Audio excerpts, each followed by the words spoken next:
Boa noite. Boa noite. No sexto dia de operação militar contra o Irã, Israel afirma que o objetivo é destruir as bases subterrâneas do país. E a Europa se envolve cada vez mais no confronto. A operação militar de Israel e dos Estados Unidos começa uma nova fase: destruir mísseis balísticos iranianos armazenados em bases subterrâneas. A Guarda Revolucionária do Irã afirmou ter atingido um petroleiro americano no Golfo Pérsico. Os Estados Unidos não confirmaram. Bases americanas foram alvo de ataques no Catar. Mísseis foram interceptados antes de atingir os alvos. No Azerbaijão, drones caíram sobre um aeroporto e uma escola. 4 pessoas se feriram. O país acusa o Irã pelo ataque. Países europeus se envolvem cada vez mais na guerra. O Reino Unido anunciou o envio de aviões à Grécia e à Itália para reforçar a defesa do mar Mediterrâneo. E um navio antiaéreo espanhol vai se juntar a um porta-aviões francês no Chipre. Força Aérea Israelense ataca caça iraniano. Em Tel Aviv, sistema de defesa evita bombardeios do Irã e moradores buscam proteção. Aqui no Brasil, o dono do Banco Master é transferido para presídio no interior de São Paulo. Trocas de mensagens de Daniel Vorcaro mostram relações com autoridades e funcionários do Banco Central. Você vai saber quais são as mudanças na PEC da Segurança Pública aprovada na Câmara e que agora vai ao Senado. Desabamento em lar de idosos deixa mortos e desaparecidos em Belo Horizonte. Palmeiras larga na frente do Novo Horizontino e só precisa de um empate para levantar a taça do Paulistão no domingo.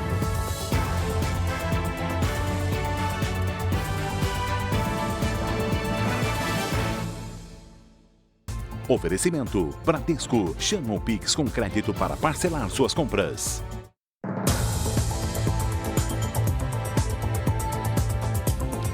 A ação conjunta entre Estados Unidos e Israel entrou hoje em uma nova fase da operação militar. O objetivo agora é destruir as bases subterrâneas do Irã, enquanto ataques com drones e mísseis se espalham pelo Oriente Médio.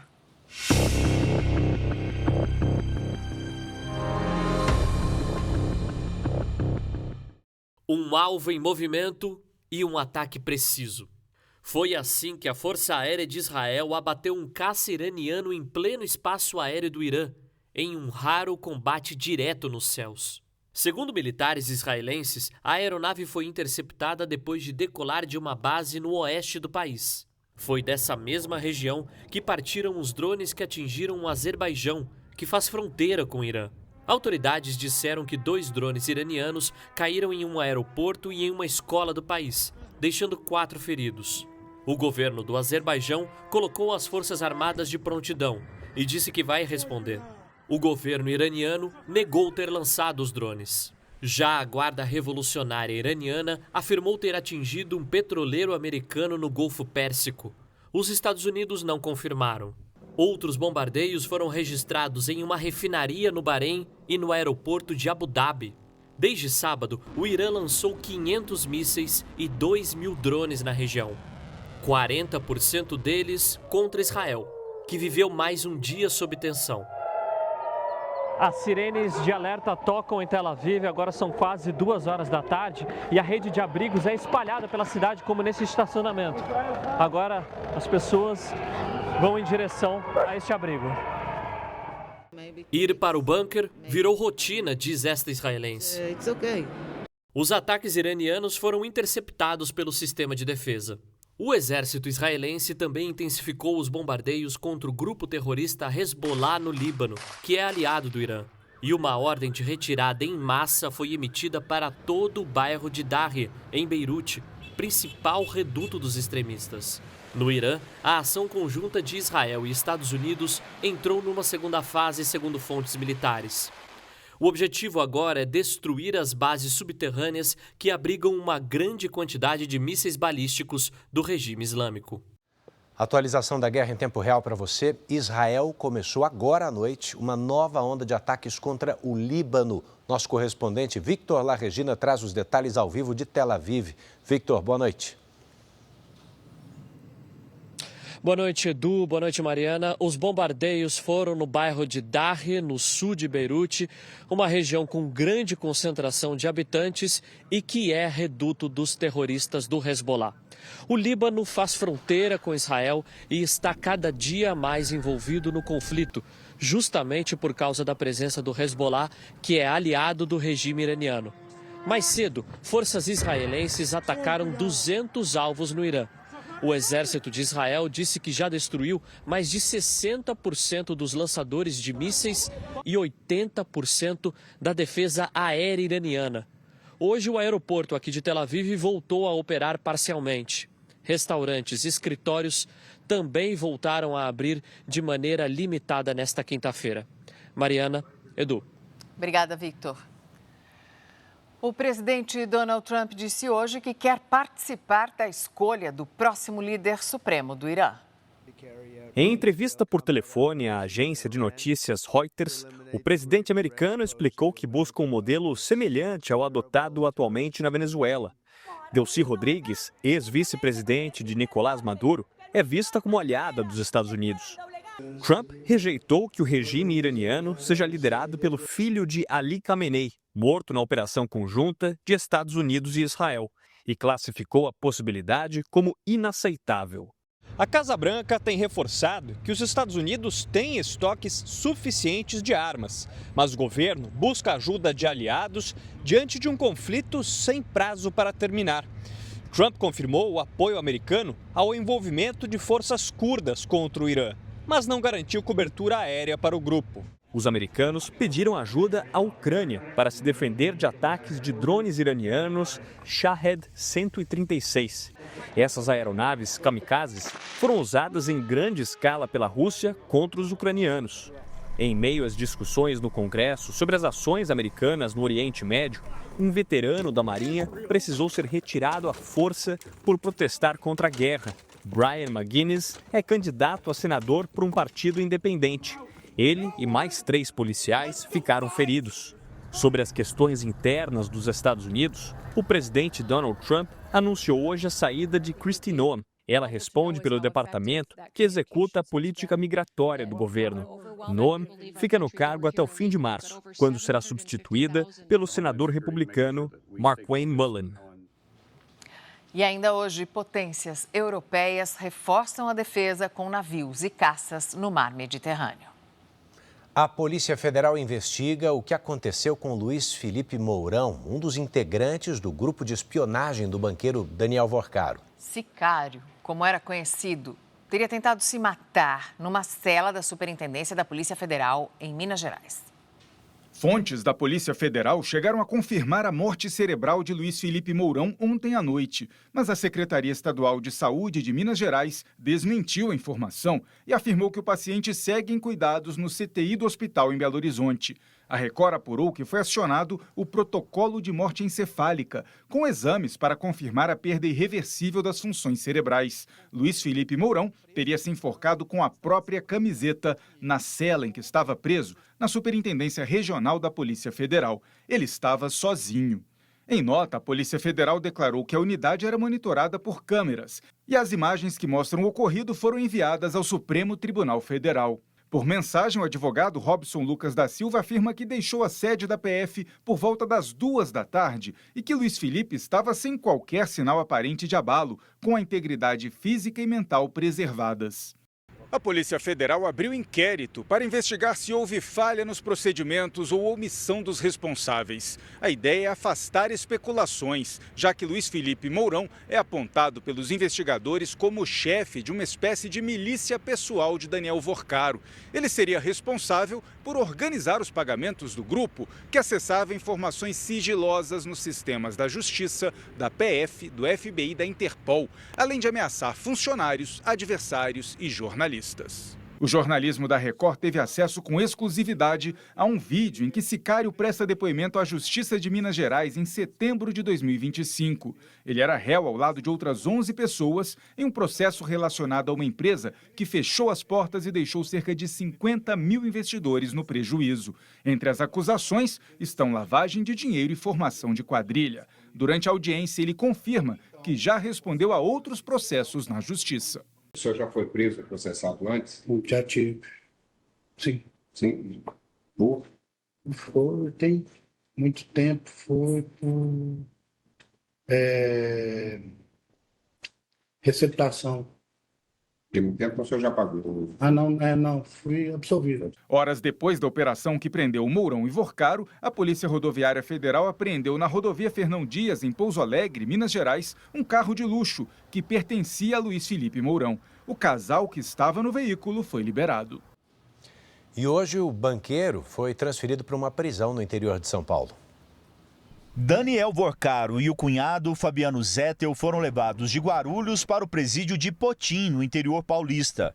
O banqueiro permanece em regime de isolamento, procedimento padrão para novos detentos, e também para manter a integridade física de Vorcaro, que é considerado um arquivo vivo. Em nota, a defesa do banqueiro disse que o cumprimento do mandado de prisão preventiva ocorreu sem que os advogados tivessem acesso aos elementos que fundamentaram a medida. Os advogados de Vorcaro informaram ainda que pediram ao Supremo Tribunal Federal que determine à Polícia Federal a apresentação das informações, como as datas das mensagens mencionadas na investigação, a comprovação da existência do suposto grupo denominado A Turma e documentos e datas que comprovariam os pagamentos mencionados pela Polícia Federal.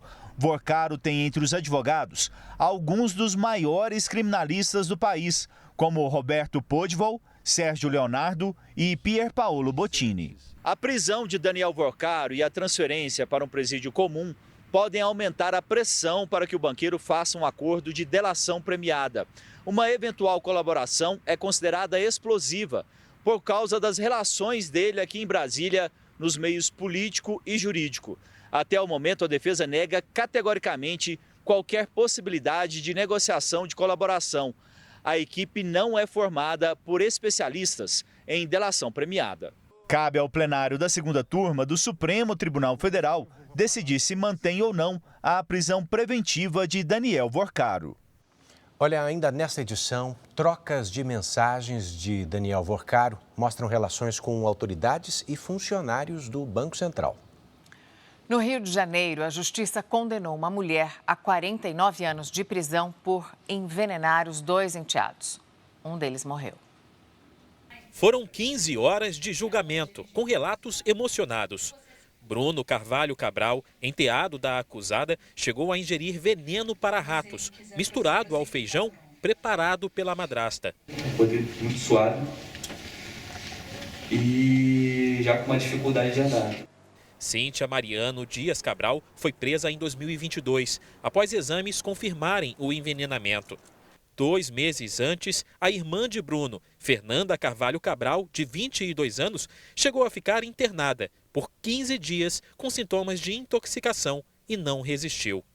Durante o julgamento, Cíntia negou as acusações. Eu jamais teria coragem de fazer isso, porque eu não quero para os meus filhos, para os meus netos, eu não vou querer para o filho de ninguém. Mas os filhos da acusada confirmaram que a mãe admitiu o crime. Ela assumiu o que tinha feito com o Bruno. Aí ela começou a chorar. Aí eu fui perguntando com a Fernanda, ela falou que tinha feito com a Fernanda também. Eu falei, mãe, eu preciso ouvir da sua boca, eu preciso que você me fale. E ela falou, eu fiz. A sentença foi anunciada no início da manhã. Cíntia Mariano Dias Cabral foi condenada a 30 anos de prisão pela morte da enteada e a 19 anos pela tentativa de homicídio do enteado, num total de 49 anos de reclusão. A defesa disse que vai recorrer. A formação de um ciclone na região sul e a chegada de uma nova frente fria mudam o tempo em várias áreas do Brasil. Lidiane Sayuri com a gente e com os detalhes. Lid, boa noite. Oi, Edu. A maior mudança será no Rio Grande do Sul e a partir de sábado os temporais avançam por Santa Catarina e Paraná. Boa noite a você. Mariana, boa noite. E uma boa noite para você que está com a gente. No Sudeste, a chuva volta a ganhar força com risco de temporais na Grande São Paulo e chuvarada entre o litoral, o Rio de Janeiro e a zona da Mata Mineira. A próxima semana começa com tempo instável, nebulosidade e temperaturas mais amenas. Sexta-feira com sol e chuva em Belo Horizonte, no Rio de Janeiro. Máximas de 28 e 32 graus. Faz 28 também em Macapá, com risco de temporais à noite. Entre o sul do Amazonas, grande parte de Mato Grosso, Goiás, Distrito Federal e áreas do oeste e norte de Minas Gerais, previsão de muita chuva, com raios e rajadas de vento. As imagens de satélite mostram a nebulosidade espalhada por quase todo o país. No Nordeste, a chuva se concentra entre Maranhão, Piauí e Ceará. Em Manaus, faz 28 graus à tarde, 31 em Natal e em Cuiabá. Em São Paulo, 29 e até 33 em Porto Alegre. Tempo delivery. A Solange é de Santo Antônio da Platina, no Paraná. Boa noite, Solange. Sexta de sol entre nuvens e tempo firme. Mesma condição no sábado, mas com chuva rápida e as máximas não passam dos 32. No domingo, faz até 33 com tempo fechado e chuva forte à noite. O Antônio é de Acrelândia, no Acre. Oi, Antônio. Sexta de sol com chuva a qualquer hora. Sábado nublado e temporais pela manhã e início da tarde. Máximas de 29 graus. No domingo, esquenta até os 31 e volta à condição de sol e chuva. Envie sua participação com a hashtag você no JR. Edu, Mariana. Obrigada, Lid. Ainda hoje, policiais suspeitos de receber propina para blindar grupo de lavagem de dinheiro são presos em São Paulo. E já no próximo bloco, Palmeiras sai com vantagem na primeira partida da final do Paulistão. Palmeiras larga na frente e busca 5º título do Campeonato Paulista em 7 anos.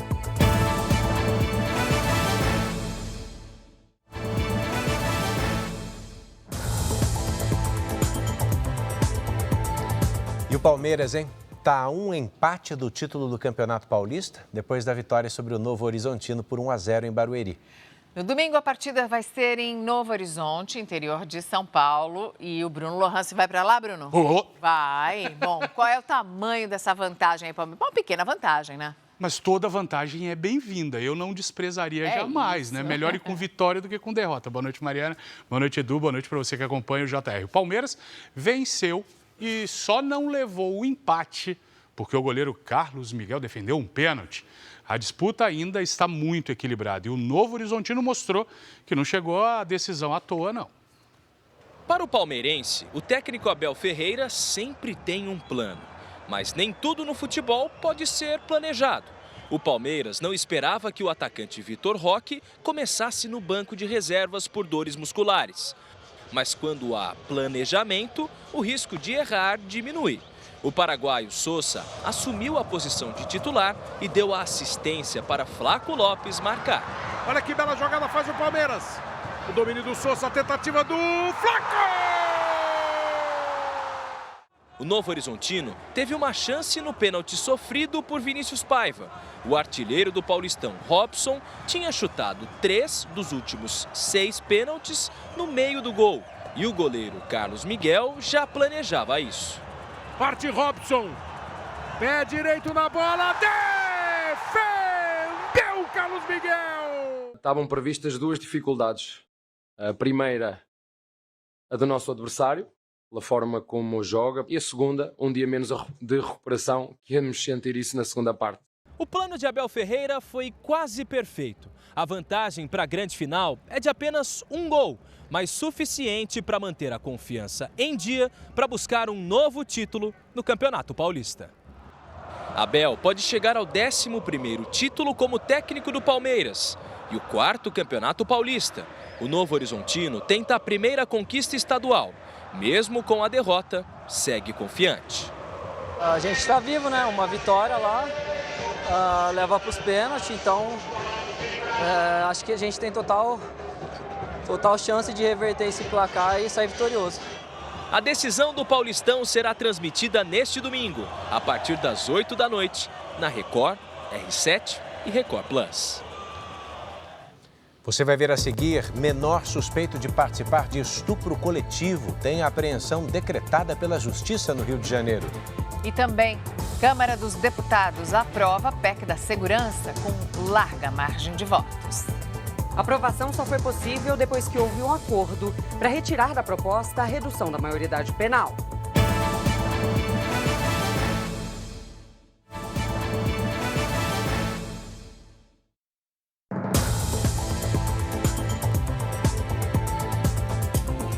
Uma denúncia de corrupção na Polícia Civil de São Paulo levou 9 pessoas para a cadeia, entre elas um delegado. Olha, segundo a Polícia Federal e o Ministério Público, os investigados usavam os inquéritos para cobrar propina de uma quadrilha especializada em lavagem de dinheiro.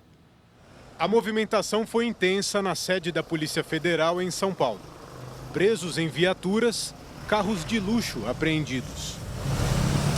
Os agentes estiveram em casas, escritórios e delegacias. Entre os detidos, há 3 policiais civis e um delegado. Segundo o MP, eles barravam as investigações em troca de propina. A Justiça emitiu 11 mandados de prisão e 25 de busca e apreensão. Entre os alvos também há operadores financeiros e advogados. De acordo com as investigações, os policiais civis transformaram delegacias de elite da Polícia de São Paulo em um balcão de negócios com o mundo do crime. O Ministério Público afirma que os agentes recebiam propina de forma sistemática para não dar andamento aos inquéritos. O Jornal da Record teve acesso à decisão judicial. 7 policiais são citados. Num dos trechos, um dos presos diz que policiais exigiram 5 milhões de reais em troca da impunidade dos criminosos. O caso teria acontecido dentro desta delegacia na Zona Sul de São Paulo. Em outra mensagem, investigados dizem que a mesma equipe já tinha pedido 700 mil. O inquérito ainda encontrou outros pagamentos de propina a agentes públicos. 30 mil, 100 mil e até 200 mil para o Departamento Estadual de Investigações Criminais, o DEIC. Neste outro departamento, a denúncia diz que o dinheiro foi cobrado em troca de destruição de provas. Um HD com evidências foi substituído por outro após a propina. Até o hangar da Polícia Civil, no Campo de Marte, foi usado para receber suborno. 2 doleiros também são investigados de participar do esquema que usava até vale-refeição para ocultar a origem ilícita dos valores. Mensagens de áudio analisadas também indicam uma transferência de 33 milhões de reais entre empresas investigadas para pressionar o pagamento de propina. 2 empresas citadas na investigação da PF já aparecem em outros inquéritos de lavagem de dinheiro, um envolvendo o PCC e o outro a fraude no INSS. A Secretaria da Segurança Pública disse que a Polícia Civil não compactua com desvios de conduta e que vai adotar todas as medidas cabíveis caso sejam confirmadas as irregularidades. Uma pesquisa feita em 10 capitais revelou que metade das mulheres já sofreu algum tipo de abuso sexual no transporte público.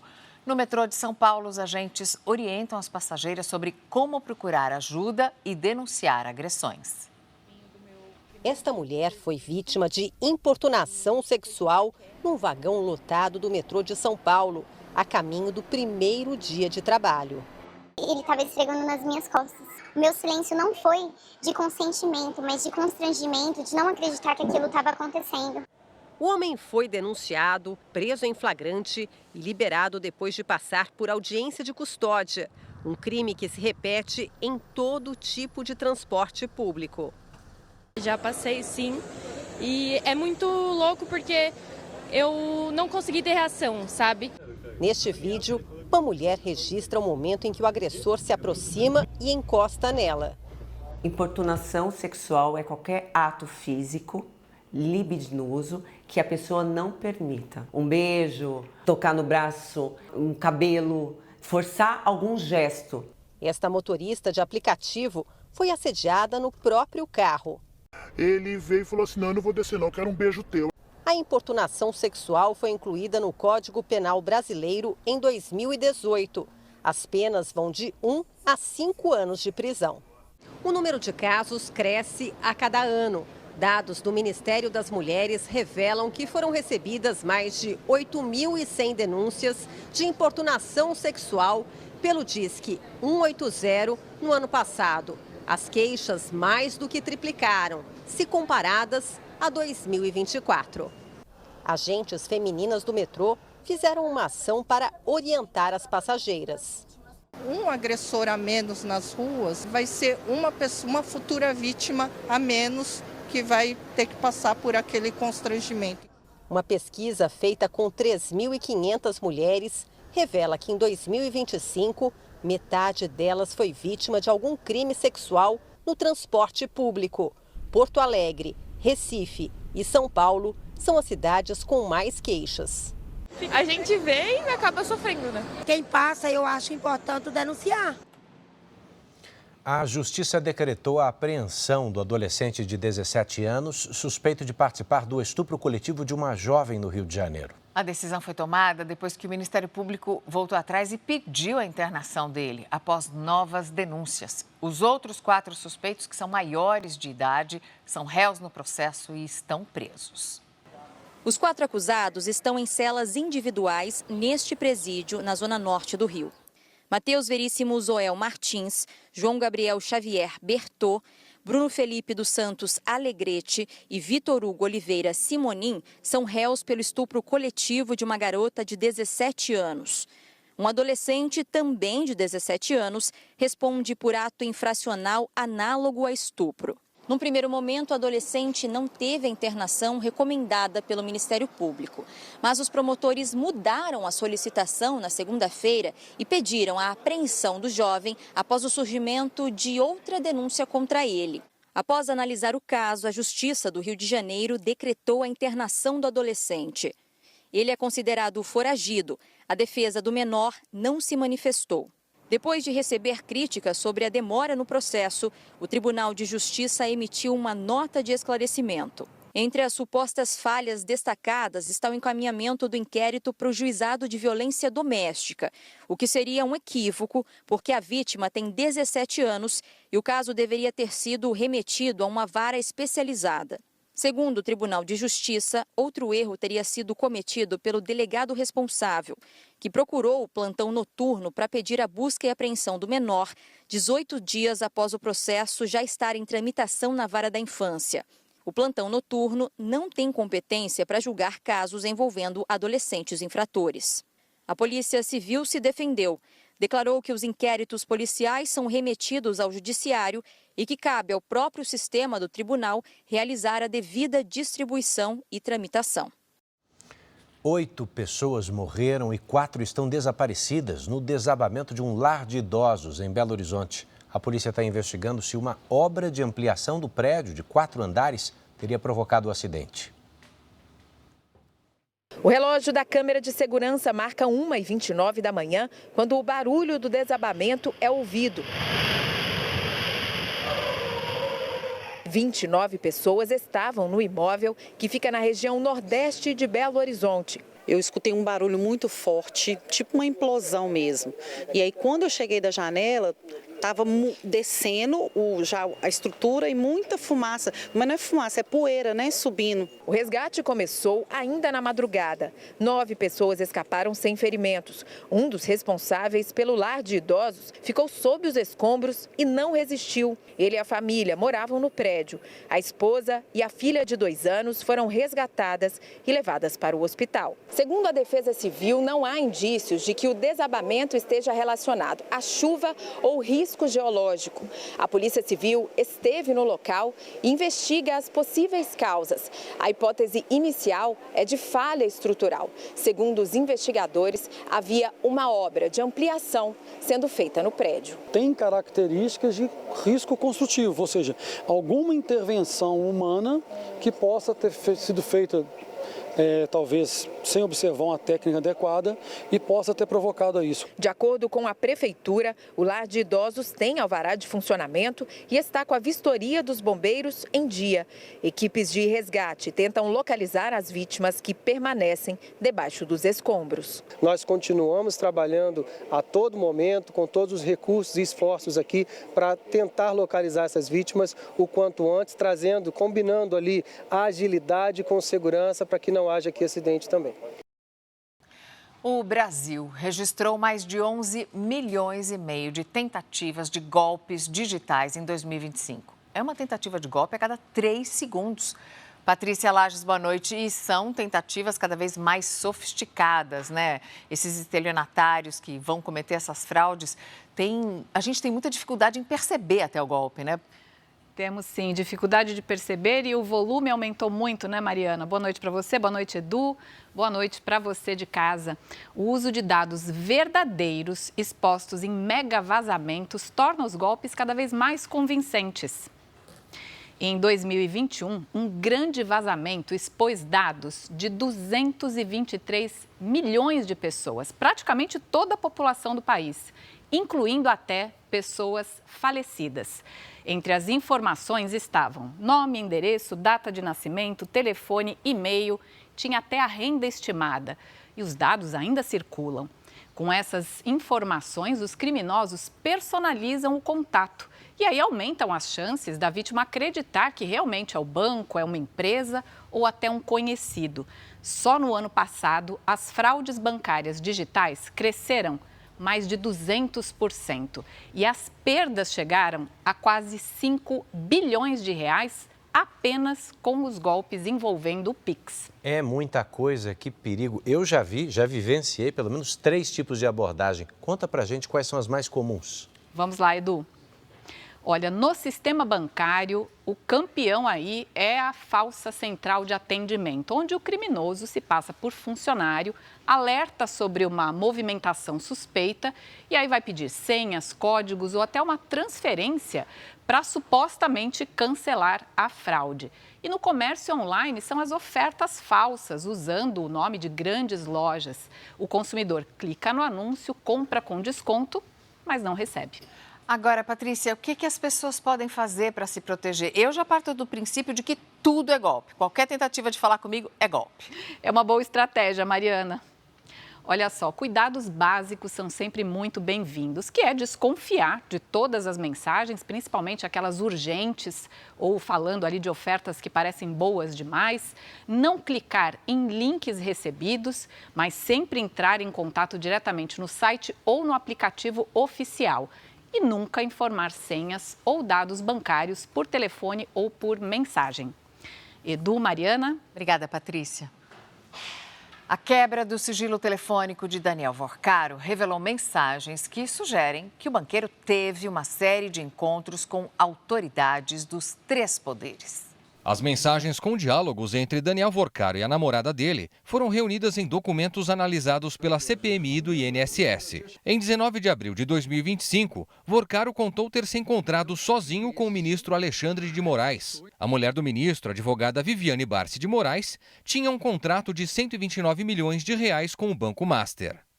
Vorcaro afirmou: "Tô indo encontrar Alexandre Moraes aqui perto de casa." A namorada pergunta: "Ele está em Campos ou foi para te ver?" Vorcaro então responde: "Ele está passando o feriado." O ex-banqueiro também sugeriu um encontro com o presidente Lula em dezembro de 2024. Disse que Lula chamou o presidente do Banco Central, que vai entrar na sala. E depois afirmou que o encontro teria sido ótimo. Em 13 de agosto de 2024, Vorcaro comemorou uma emenda apresentada pelo senador Ciro Nogueira, que aumentava o limite do Fundo Garantidor de Crédito de 250 mil para 1 milhão de reais por cliente, em caso de quebra de um banco. Ciro soltou um projeto de lei agora que é uma bomba atômica no mercado financeiro. Ajuda os bancos médios e diminui o poder dos grandes. Está todo mundo louco. A proposta não avançou. 3 meses antes, em outra conversa, Vorcaro já havia citado o senador. "Ciro Nogueira é um senador, muito amigo meu. Quero te apresentar. Um dos meus grandes amigos de vida." Em nota, Ciro Nogueira disse que mantém diálogos por mensagens com centenas de pessoas, o que não o torna próximo por interagir eventualmente com elas.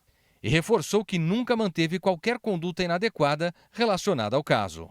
O conteúdo do telefone celular de Vorcaro não foi apresentado integralmente na decisão do ministro André Mendonça, relator do caso no STF, mas foi um dos elementos que pesaram para a prisão do ex-banqueiro. A medida causou também desconforto na Procuradoria-Geral da República, já que não houve manifestação da PGR no prazo para a operação de ontem. No documento, Mendonça alertou que se as medidas requeridas pela Polícia Federal não fossem acolhidas com urgência, haveria risco à segurança e à própria vida de pessoas que se tornaram vítimas dos ilícitos apontados e que a demora dificultaria a recuperação de valores bilionários que foram desviados. Até o momento, a Procuradoria não se manifestou. Mendonça também aponta o relacionamento ilícito entre Vorcaro e os servidores do Banco Central Paulo Sérgio Neves de Souza e Bellini Santana. Em uma troca de mensagens, o cunhado de Vorcaro, Fabiano Zettel, pergunta: "Hoje tem que pagar a primeira do Bellini, ok?" Em seguida, Daniel Vorcaro responde: "Ok." Em outra mensagem, Fabiano Zettel diz a Vorcaro: "Bellini cobrando, paga?" A resposta de Daniel Vorcaro foi: "Claro." As defesas de Paulo Sérgio e Bellini Santana não foram localizadas. O ministro Alexandre de Moraes não se manifestou sobre o suposto encontro com Daniel Vorcaro. Bom, você viu conosco que Daniel Vorcaro está preso no interior de São Paulo, mas agora há pouco o ministro do Supremo, André Mendonça, autorizou a transferência de Vorcaro para um presídio federal em Brasília, ouvindo uma alegação da Polícia Federal que fala em risco à segurança pública devido à capacidade de articulação e influência de Vorcaro. O presidente Lula agradeceu hoje ao presidente da Câmara pela aprovação da PEC da Segurança Pública. Cristina Lemos, conosco e com os detalhes. Cris, boa noite. Boa noite, Edu. Mariana, olha, essa é uma mudança na Constituição que passou com facilidade na Câmara e agora segue para o Senado. É claro que para isso houve muita negociação. Esse texto promove mudanças estruturais no sistema de segurança. E a aprovação só foi garantida depois que houve um acordo para a redução da maioridade penal para que esse assunto fosse retirado da proposta. O texto foi direto ao plenário para acelerar a tramitação. A proposta foi aprovada ontem à noite, em 2 turnos, com mais de 400 votos de diferença. Eu não tenho a menor dúvida que hoje a Câmara dos Deputados dialogou e ouviu diretamente um grande apelo da sociedade brasileira na busca de um país mais seguro para as nossas famílias e para as próximas gerações. A PEC acaba com a progressão de regime para integrantes de facções criminosas e prevê recursos para o Sistema Único de Segurança Pública. O texto também estabelece mecanismos de cooperação entre os órgãos de segurança de municípios, estados e governo federal. A Polícia Federal passa a ter competência para atuar no combate a crimes cometidos por organizações criminosas e milícias privadas, com repercussão interestadual ou internacional. A Polícia Rodoviária Federal poderá fazer policiamento ostensivo em rodovias, ferrovias e hidrovias, e poderão ser criadas as polícias municipais. A proposta ainda prevê que o Fundo Nacional de Segurança Pública poderá ser financiado com 30% da arrecadação com apostas esportivas, as bets. Um dos pontos de resistência era a redução da maioridade penal de 18 para 16 anos.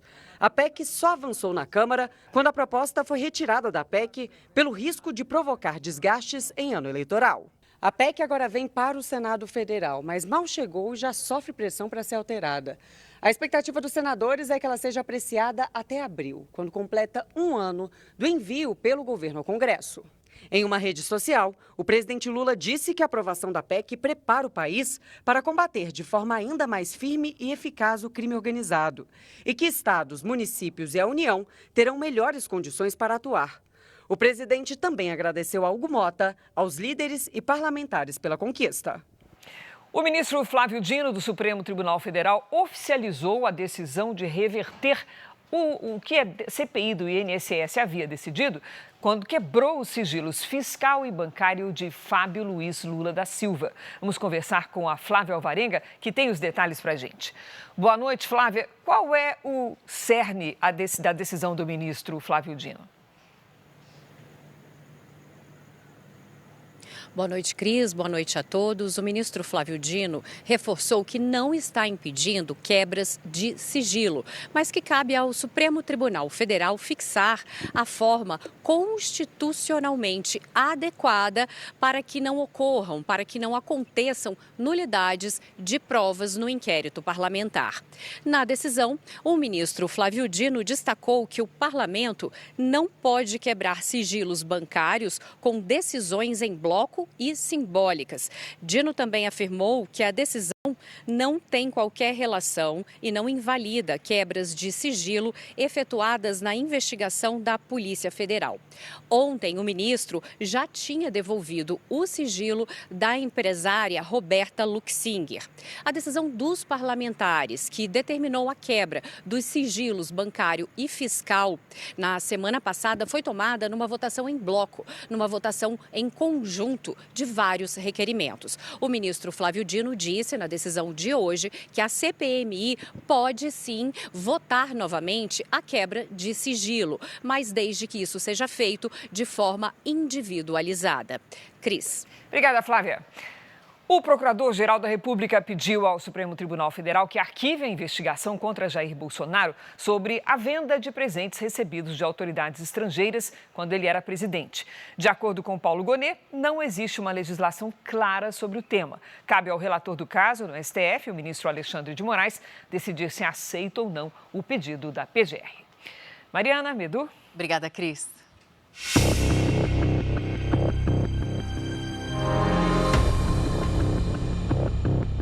Nesta quinta, o presidente Donald Trump falou sobre a tentativa do Irã de negociar um acordo com os Estados Unidos.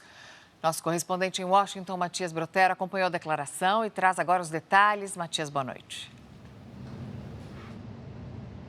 Oi, Mariana, uma ótima noite a você, Edu e todos que nos acompanham no Jornal da Record. Donald Trump disse que o governo iraniano buscou um acordo, mas que já é tarde demais. O presidente apresentou um balanço da guerra. 24 navios iranianos foram destruídos em 3 dias e a comunicação do Irã foi derrubada. Trump afirmou ainda que depois de acabar com o que está fazendo no Irã, é questão de tempo para tomar medidas em relação a Cuba. As declarações aconteceram num evento aqui na Casa Branca com a presença de jogadores do Inter Miami, time de Lionel Messi.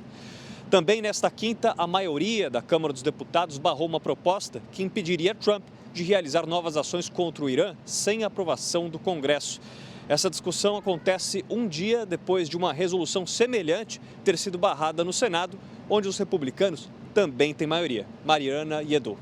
Obrigado, Matias. As potências europeias reforçam a defesa com navios e caças, enquanto os voos de repatriação levam centenas de famílias de volta ao continente. Navios de guerra europeus começam a se deslocar para o Mediterrâneo. A Espanha anunciou hoje o envio da fragata Cristóvão Colombo, uma das mais avançadas da Marinha Espanhola. O navio vai se juntar ao porta-aviões francês Charles de Gaulle e a embarcações da Marinha grega na proteção do Chipre. O governo italiano confirmou hoje que vai participar ao lado da França, Espanha e Holanda de uma operação naval para proteger a ilha e que vai enviar sistemas de defesa aérea para os países do Golfo atingidos por ataques iranianos. O Reino Unido também reforçou a presença militar na região, mas reafirmou que não pretende participar de ofensivas diretas contra o Irã. O envio de caças para o Oriente Médio tem o objetivo de ampliar as operações de defesa no Golfo, enquanto o país segue defendendo uma solução diplomática para o conflito. Hoje, o primeiro-ministro Keir Starmer confirmou o envio de 4 caças Typhoon para o Catar. As aeronaves supersônicas são usadas em missões de defesa aérea e na interceptação de mísseis. Diante do risco de novos ataques iranianos, Londres também decidiu retirar funcionários e familiares da embaixada no Bahrein. Além dos caças, 2 helicópteros Wildcat com capacidade de combate a drones devem chegar ao Chipre nesta sexta-feira. O navio de guerra HMS Dragon também será deslocado para a região e deve atracar no Chipre nas próximas semanas. A prioridade agora é a retirada de civis. O primeiro voo organizado por Londres partiu nesta manhã de Omã. Mais de 4.000 britânicos já voltaram ao país em voos comerciais. Outras 7 aeronaves devem decolar nos Emirados Árabes nas próximas horas. A Espanha também repatriou 170 cidadãos em um avião militar que deixou o Oriente Médio. Já a Alemanha confirmou a chegada de um grupo de repatriados no aeroporto de Frankfurt.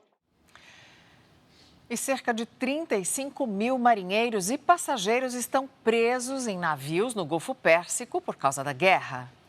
A estimativa foi revelada pela Organização Marítima Internacional das Nações Unidas. A agência reguladora da navegação diz que trabalha para garantir a segurança dos 20 mil marinheiros e 15 mil passageiros presos em navios de cruzeiro. Em meio aos conflitos, marinheiros gregos anunciaram uma greve nacional hoje. Eles exigem o retorno em segurança dos profissionais do setor. Empregadores e sindicatos do setor marítimo declararam como zonas de guerra os golfos Pérsico e de Omã, além do Estreito de Hormuz. A medida garante que qualquer trabalhador do ramo da navegação possa se recusar a embarcar e pedir repatriação. Desde o início da guerra, no último sábado, a agência da ONU registrou 7 incidentes envolvendo navios na região. 2 pessoas morreram e 7 ficaram feridas. O Irã declarou hoje que o fechamento do Estreito de Hormuz só vale para embarcações dos Estados Unidos, de Israel, da Europa e de outros aliados. Em entrevista por telefone à agência de notícias Reuters, Donald Trump afirmou que acompanha de perto a situação. Segundo o presidente americano, a marinha iraniana está no fundo do mar. Washington busca controlar a região por onde passa 1/5 da produção mundial de petróleo e gás. Ontem, a porta-voz da Casa Branca disse que os Estados Unidos buscam garantir a segurança dos trabalhadores e não descartou que a Marinha Americana possa escoltar navios.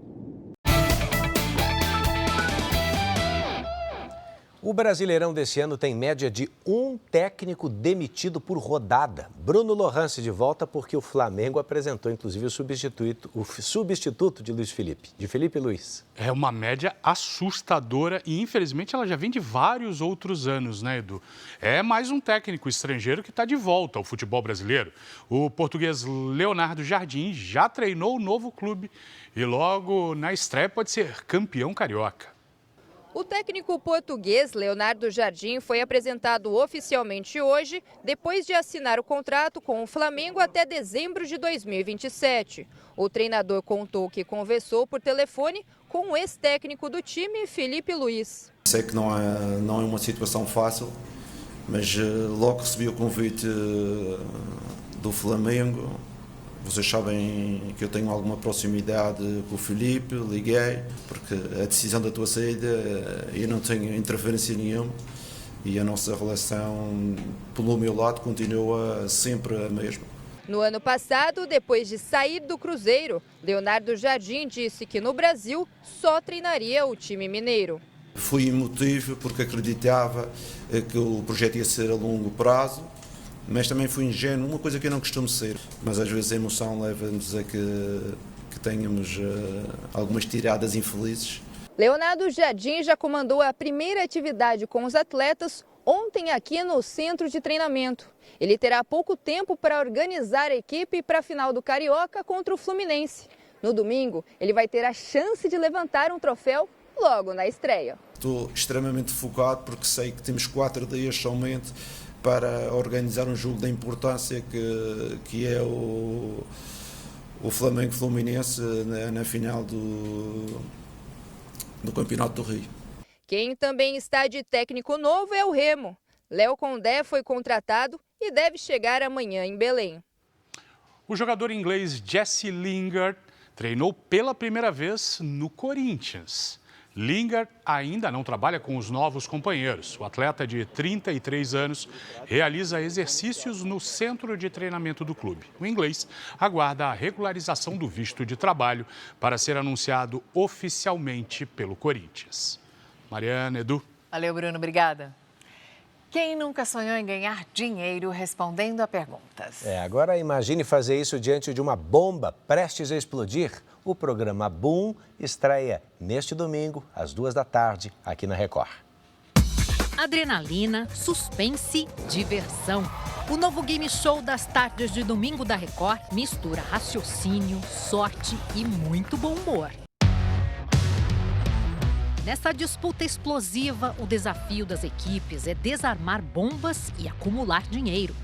O jogo é dividido em 4 fases. A cada etapa, as bombas ficam mais valiosas e o nível de dificuldade aumenta. O tempo está passando, a bomba pode explodir. Ai, ai, ai. Ansioso, você tá nervoso, você tá prestando atenção em tudo, tá torcendo para eles errarem, tá tentando acertar. Para desarmar as bombas, é preciso acertar perguntas de múltipla escolha.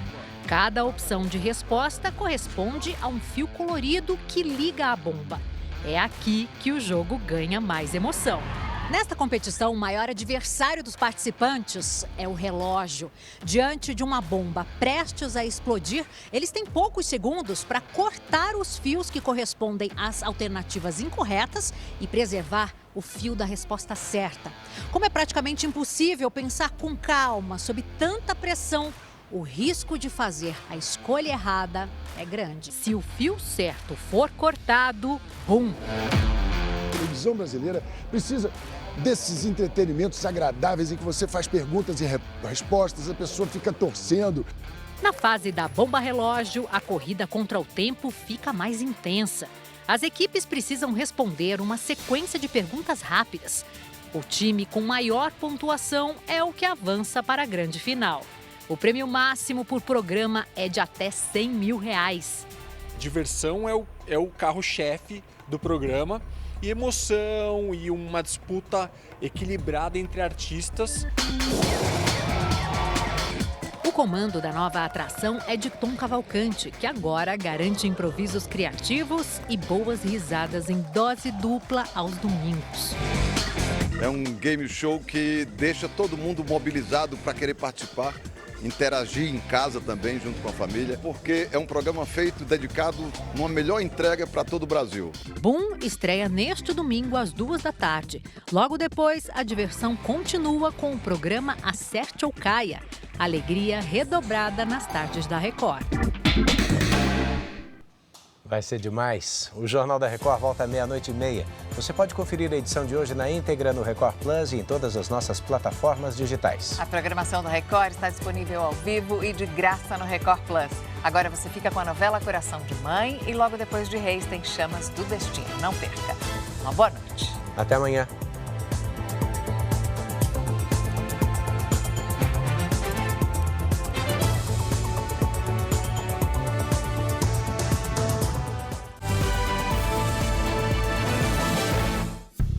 Bradesco. Entre nós, você vem primeiro.